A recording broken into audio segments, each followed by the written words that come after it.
Bab 402. Dewa baru bangkit. Usai Haralong berujar, ia maju, bersandar pelan di tubuh Louis Lu. Namun dengan cepat melepaskan diri dari Louis Lu. Seperti sentuhan yang sangat pelan. Tuan Lu, aku mengingat detak jantungmu. Haralong tersenyum manis.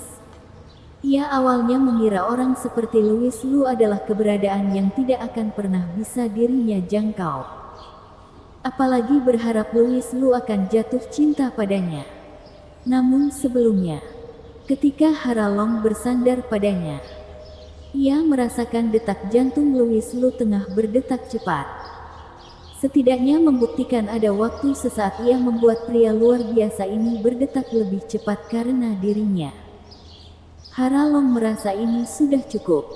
Melihat mereka berdua masuk ke dalam sekolah, Louis Lu tersenyum pahit. Ternyata membuat seorang gadis jatuh ke dalam pesonanya yang begitu kuat. Benar-benar merupakan kejahatan keji. Apakah ia akan dihukum di kehidupan selanjutnya dan menjadi pria jelek seperti Hendrawan Wang? Louis Lu menggigil tanpa sadar. Setelah menyelesaikan masalah Haralong, tidak lama Louis Lu menerima sebuah daftar. Daftar rahasia dari Departemen Gelap Tianxia. Puluhan organisasi dari seluruh dunia masuk dalam daftar, termasuk Liga Nasional Jepang. Daftar ini adalah berbagai kekuasaan yang baru-baru ini dimenangkan oleh Liga Pembunuh Dewa. Saat ini, jarak waktu Raja Tianxia mengalami penurunan sudah cukup lama. Aula Tianxia yang kehilangan Raja Tianxia. Meskipun terdiri rasa takut di semua pihak kekuasaan, namun sudah tidak kuat seperti di masa lalu. Berbagai kekuasaan mulai berubah aktif. Jika dijelaskan dengan kata-kata Louis Lu, ketika pohon besar tumbang, sekelompok orang akan muncul. Peluru yang ditembakkan telah menempuh jarak yang cukup jauh, dan sudah hampir waktunya mengenai target. Mendengar dari kabar, Liga Pembunuh Dewa akan merebut puncak Tianxia setengah bulan kemudian. Puncak Tianxia terletak di barat laut negara Long. Di persimpangan beberapa negara, merupakan puncak tertinggi di antara banyak puncak. Alasan mengapa dinamai puncak Tianxia tentu karena Raja Tianxia. Di atas salju putih puncak Tianxia, berdiri patung besar, dengan sosok tinggi, memegang pedang kekaisaran, di bawah topeng kepala naga, dan melihat ke arah kejauhan. Meskipun adalah patung, namun terlihat sangat hidup, yang sepenuhnya menunjukkan kehebatan Raja Tianxia yang tak tertandingi. Ini adalah simbol puncak seni bela diri.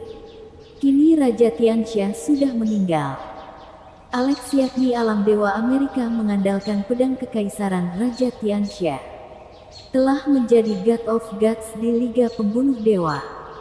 Setengah bulan kemudian, Liga Pembunuh Dewa siap mendaki puncak Tianxia, menghancurkan patung Raja Tianxia, dan mengubahnya menjadi God of Gods Alex. Pada saat itu, semua kekuasaan akan menyaksikan momen bersejarah itu. Setelah mendengar berita itu, orang-orang di negara Long sangat sedih dan marah. Namun mereka tidak punya pilihan. Karena dalam situasi pebela diri saat ini, Alex memang yang terkuat. Orang-orang negara Long yang tidak ingin percaya Kaisar Dewa Louis sudah kalah. Setelah sekian lama tidak mendapat kabar tentang Kaisar Dewa Louis, juga terpaksa harus mengakui kenyataan masalah ini. Era Raja Tianxia telah berakhir. Generasi dewa baru akan segera bangkit. Saat Louis Lu mendengar berita ini, ia justru terkekeh. Semua hal yang ia lakukan adalah menunggu saat ini. Ketika semua kekuasaan muncul di puncak Tianxia, sudah waktunya ia melakukan semua hal yang harus dirinya lakukan dalam sekaligus. Louis Lu diam-diam melihat daftar di tangannya. Ada banyak nama organisasi asing di dalam.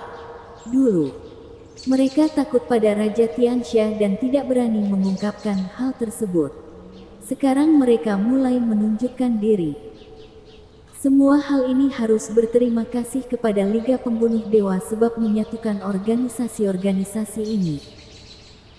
Membuat Louis Liu tahu ternyata masih ada begitu banyak bahaya tersembunyi yang tidak diketahui di dunia ini. Sungguh luar biasa. Di akhir daftar, di belakang nama beberapa organisasi tertulis dengan huruf merah, tengah negosiasi. Artinya, organisasi-organisasi ini belum setuju untuk bergabung dengan Liga Pembunuh Dewa. Namun diperkirakan akan segera bergabung. Sebab Liga Pembunuh Dewa akan menyatukan dunia seni bela diri, yang merupakan perkembangan dalam seluruh situasi. Terdiri salah satu nama organisasi yang menarik perhatian Louis Liu, Shadow Pavilion. Bukankah ini adalah organisasi pembunuh yang tersembunyi di negara Long? Mengapa Liga Pembunuh Dewa juga menyadari organisasi ini? Ekspresi bingung mengembang di wajah Louis Liu. Ia ingat dengan jelas kakak ketiganya yakni Sally Liu pernah menjadi anggota organisasi ini. Hanya saja ia termasuk dalam tingkat terendah.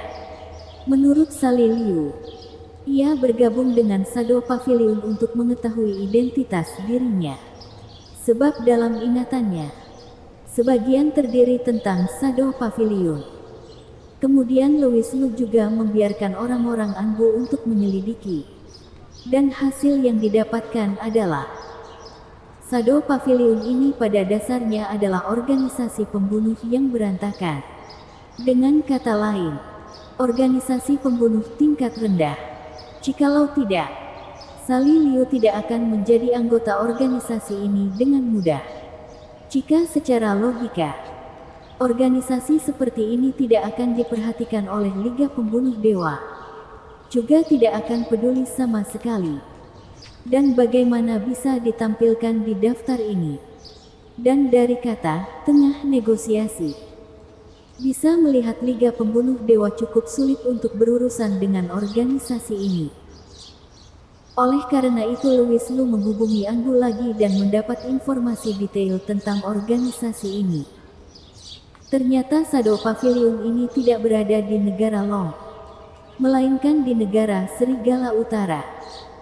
Dan mengetahui bahwa pemilik Shadow Pavilion adalah penduduk asli negara Long bernama Yuda Qiu. Kalau begitu, akan sangat menarik. Louis Liu langsung merasa sangat tertarik dengan Shadow Pavilion di negara Serigala Utara. Ia mungkin dapat menemukan beberapa informasi yang berkaitan dengan identitas Sally Liu dari sana. Louis Liu memutuskan untuk pergi ke negara Serigala Utara. Apakah ingin membawa Sally Liu ke sana bersama? Louis Liu berpikir dengan saksama. Pada akhir memutuskan tidak memberitahu Sally Liu tentang hal ini untuk sementara waktu.